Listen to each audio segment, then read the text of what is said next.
So in the past, almost all equipment manufacturers used hydraulic cylinders for providing linear motion. And for good reason too. It's a low-cost way to move mass around.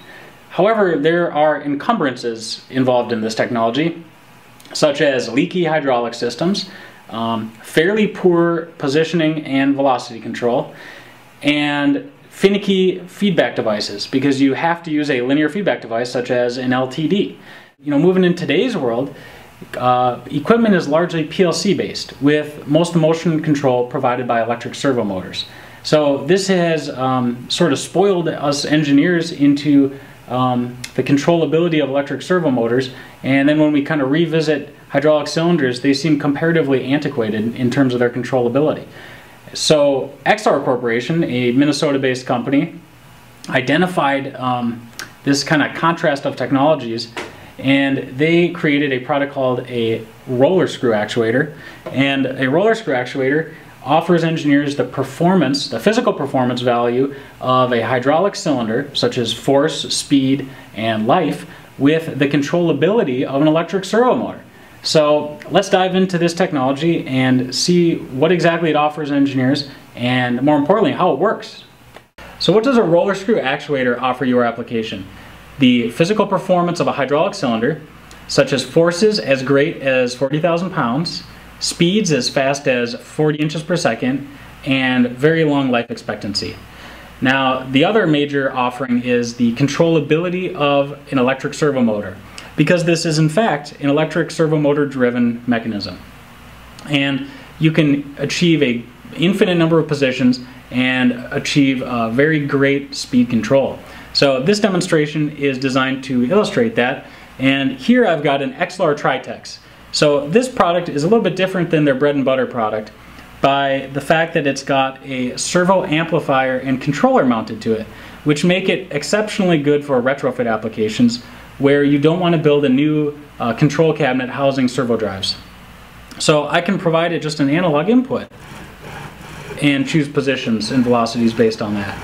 So here you can see just how controllable it is and how quiet it is, which is another benefit to electromechanical systems. If you compare it to a fluid-powered system, which has to have a hydraulic pump, or if it's pneumatic it has to have an air compressor, those can be very loud, even at rest. And with an electromechanical system, you can hear it's silent when it's not moving, and when it is, very quiet. So now that we've illustrated the controllability of the product, let's take a deeper look into the guts of it to understand how a roller screw works and how Exlar employs it into an electromechanical actuator. So at the heart of every roller screw actuator is a roller screw mechanism.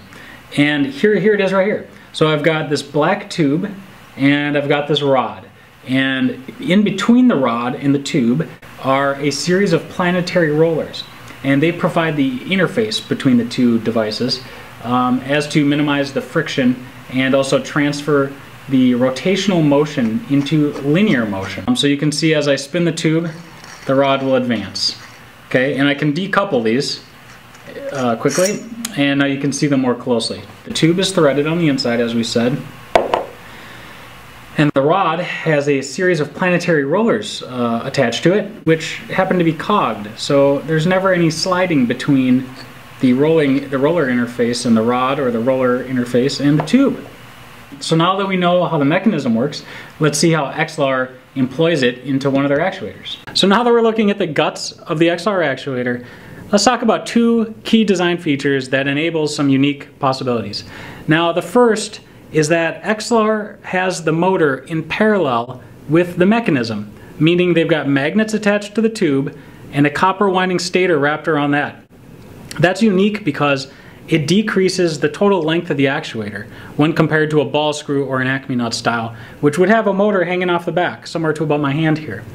Now, the second unique feature is that they can place nearly anybody's feedback type on the back of the mechanism. So you can have an absolute or incremental encoder or even resolver that is selected to work with a specific servo manufacturer's drive. So to briefly recap, roller screw technology offers the physical performance of hydraulic cylinders coupled with the controllability of electric servo motors.